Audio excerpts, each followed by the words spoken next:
In this area of YouTube, the alt-right are running the show.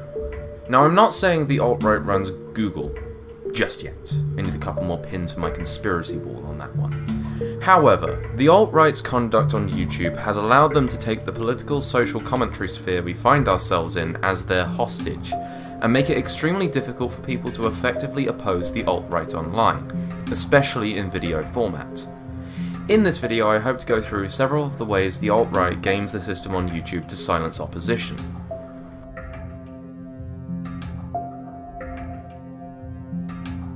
Have you ever noticed, pretty much every anti-alt-right video has mass dislikes? Now, a lot of these come from being shared on places like Poll. However, we do know that there are Discord servers that actively have people vote botting on YouTube.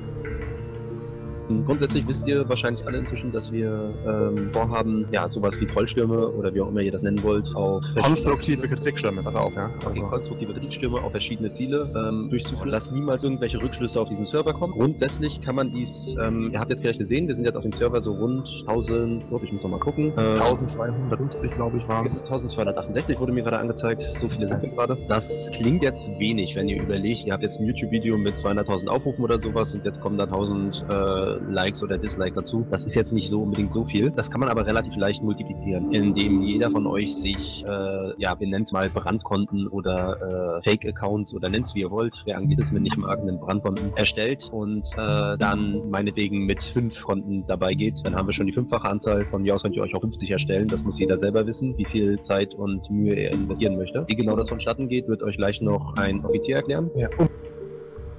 This is from the former Reconquista Germanica server.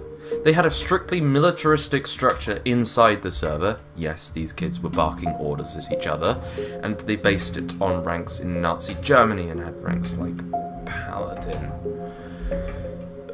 The laughing. They would use multiple accounts, up to something like 100 each. So basically, 1,000 dislikes could come from just 10 or 20 individual people.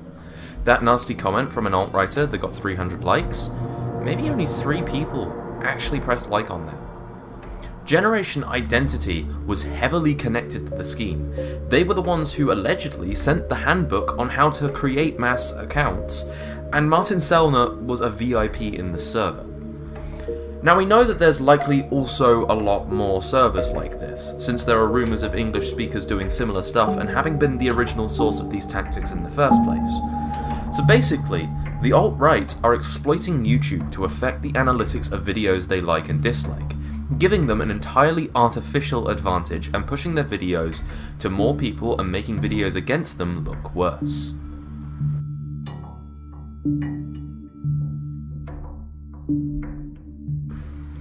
Alt-writers also use their networks to mass flag content criticizing them. The shadow of these flags looms over all anti-alt-right content creators like a dark cloud.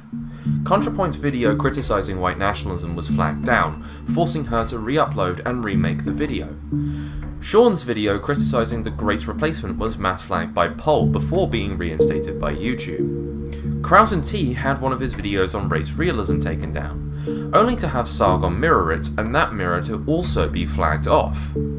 3 Arrows is also well known for his video criticising the alt-right being flagged off of YouTube.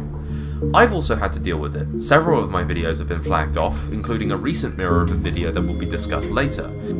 A video criticising Mouthy Buddha's Jewish question series. A video on making fun of a white nationalist for not being white. And a chat with another YouTuber. I was also hit with a false DMCA claim by Millennial Woes for criticising him in a video. We'll be talking about him later. Criticising the alt-right actually puts you more at risk for mass flagging than actually making alt-right videos. Mass flag brigades are actively trying to shut down any criticism of the alt-right.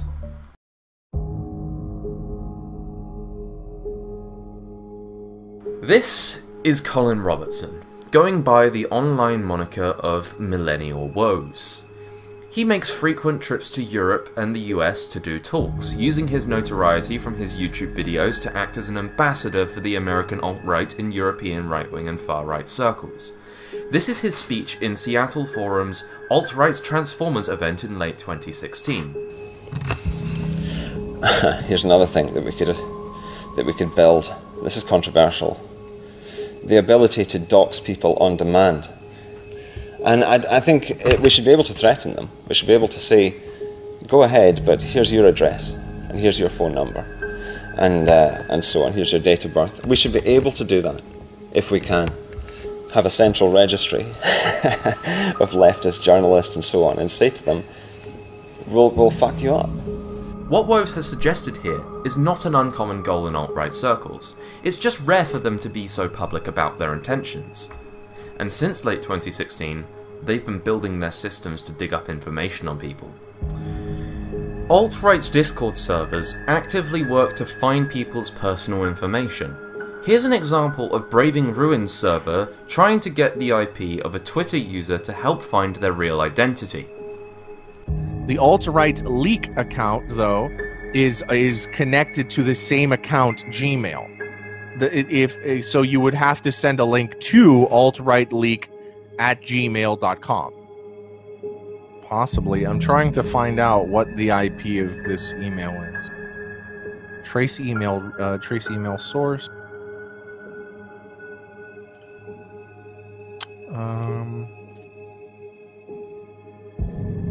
No. The thing is that it's using the Gmail IP. I'm trying to ping the actual IP of the owner of this email. Does anyone want to use their Google Drive and basically use a Google Drive share for an image and send him that with an IP grabber link? Opponents of the alt-right are being doxed constantly. It's almost a guarantee for it to happen at this point. Doxing from alt-righters is so rampant that it's not just opponents that have to deal with it. Being a member of their movement doesn't mean that they won't dig into your private information if they can get it. Mike Enoch, Ricky Vaughn, Baked Alaska, King of Pole, and countless other alt-right and adjacent figures have been doxed by their own circles, whether over paranoia over them being Jewish, claims of them planning to dox people themselves, or simply just for the lulz. Being one of them isn't even a get-out-of-jail-free card. Even their own figures are beholden to these threats.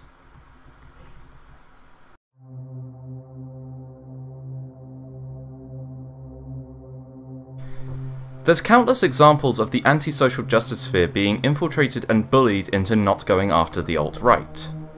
But I'm going to focus on one example and use it as a case study. This part of the video is partially inspired by a video I mirrored a few days ago that got flagged off of my channel, and as an update on that video, after my failed appeal I contacted Trusted Flagger and he appealed the video too, also to no avail. So I have a strike on my channel for the next 3 months, so I can't livestream now. According to YouTube, criticizing harassment and bullying is somehow harassment and bullying. GG YouTube! Kraut's anti-alt-right Discord server was infiltrated originally by Jean-Francois Gariepi, a failed scientist, who wanted to first push Kraut towards race realism, but as it became more obvious he was a white nationalist, Kraut's server then kicked him. So someone sent in Argon from Reconquista Germanica, who impersonated a scientist and tried to feed the server fake info on anti-race realism stuff. That dumb Operation Mincemeat thing that was in the Kraut server for about a day until Jajone told them to stop being stupid LARPers, well, the alt-right actually did that plan. Which one were people outraged about? Which one got the YouTube attention? There was at least one other person in the server who was an alt-right infiltrator, who went by Joaquin. These people, along with Zeph and The Guardian, secretly recorded us and ended up either posting these recordings, sending them to others who did, and in one case, attempted to blackmail us. Literally, for being in the server, people had been threatened with doxing, had family members contacted, and so a lot of them were scared. I'm not gonna name names, but a few anti-social justice types did condemn Kraut's server publicly, even though they told him privately that they know he did nothing wrong. And the thing is, this is why the anti-SJWs are in such a bad position to fight the alt-right at the moment. because the community is so full of infiltrators and crypto-fascists. They make friends quickly, get info on you, try to work out your weaknesses and the best ways to fuck with you, and then use these as tools to keep people in line. If you start criticizing or disavowing certain protected figures, then you will find a slew of whisper campaigns inside the community trying to make people suspicious of you and turn friends against you. And some cryptos will play good cop, while the open ones are harassing people that step out of line. A lot of these YouTubers are basically in an abusive relationship with their own community. They rely on it for social interaction, they have an income coming from it, and people have enough dirt and information on them to make life hell if they need to. So a lot of YouTubers just kiss the ring. They pay the mafia, because they're not activists or freedom fighters. They're mostly just painfully average people with opinions on the internet. They weren't cut out for this. Nobody knew how to deal with the alt-right, and even if they did, the infiltration came too quick for them to even realise it was happening. But back to the Kraut server. So this part needs a little bit of explanation. We had a system in the server where we would watch a video from an alt-writer and then have the scientists explain the flaws of what they said, and then discuss how to best explain that to someone who didn't understand science very well. These were all recorded so Kraut could go back and refer to them while doing research for his video. In one of these calls, Kraut ordered a pizza. He didn't mute himself, therefore he said his address aloud in one of these calls. Now, this recording got into the hands of one of the leakers, and when the massive server leaks posted by Braving Ruin dropped all of the research calls in a mega file. So, Braving Ruin posted Kraut's docs while trying to prove he was a doxer. Now, either he didn't listen to these recordings and just posted them online without any regard for privacy or what was in them, or he knew what was in them and posted them online intentionally to dox Kraut. Neither of those looks very good.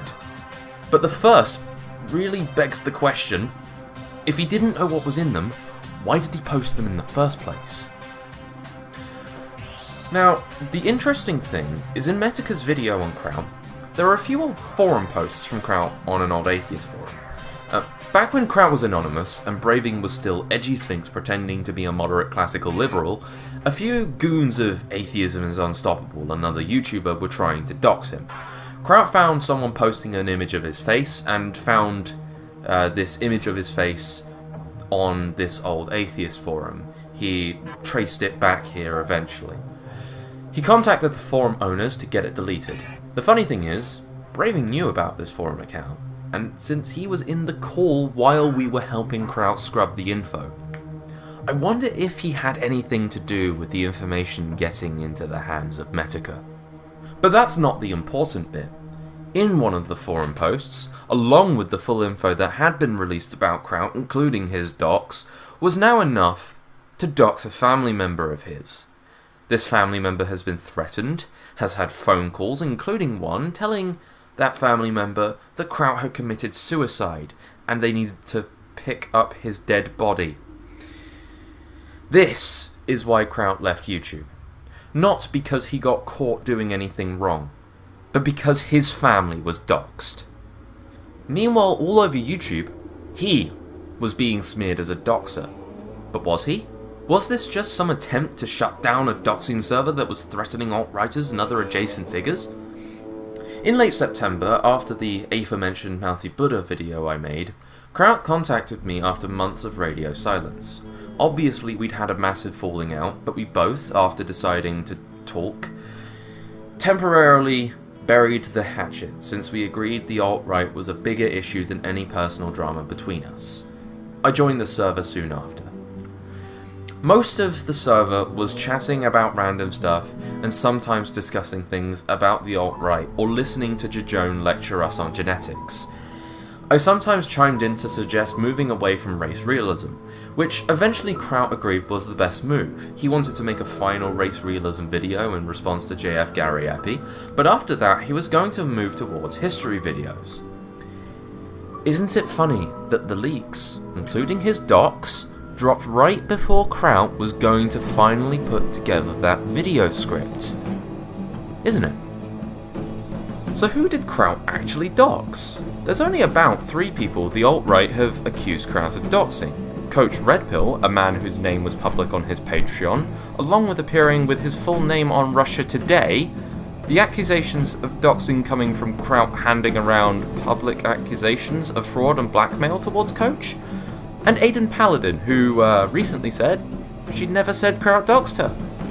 After this, they made accusations of him doxing JF Garriepi, which doesn't make sense because the only thing that they could call doxing were the court documents released by Destiny's Crowd weeks after the server was already leaked and Kraut was called the doxer. So what exactly did he do? According to Braving Ruin, the leaker, all of his moralizing about doxing in the server actually never happened now, and his only concern was that Kraut wanted to smear people.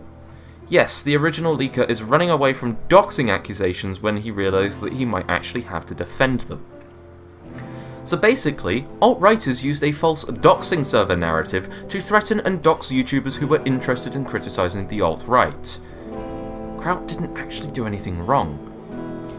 Even so, Braving is still actively sending in spies to Kraut's private Discord server months after he left YouTube. What we're looking at is a situation on this platform where pro-white nationalist videos are mass upvoted and critics of it are mass downvoted and mass flagged, where the alt-right threatens and doxes people who stand in their way. If that doesn't work, they threaten people's families, while smearing their victims as the unethical ones. However, I don't think this will be solved by trying to ban the alt-right from YouTube.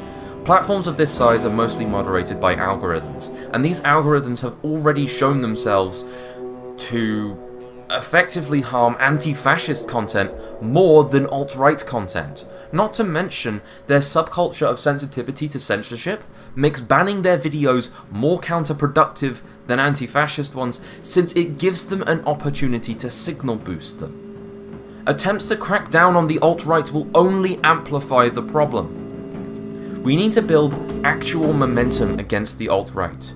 Criticize them, show them how they're wrong and unethical, how their ideas don't hold up to scrutiny, and do it on topics that they're not comfortable with.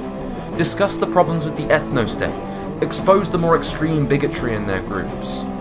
Make fun of their conspiracy theories and their own hypocrisy on their values. Show the real-world effects of their movement's existence and call out their horrible tactics. The only reason they can shut their critics down so easily is because there's so few of us. The more people there are, the harder it will be for them to do that. The alt-right aren't running Google, but they run YouTube like a mafia. At the moment, they run the show. Let's change that.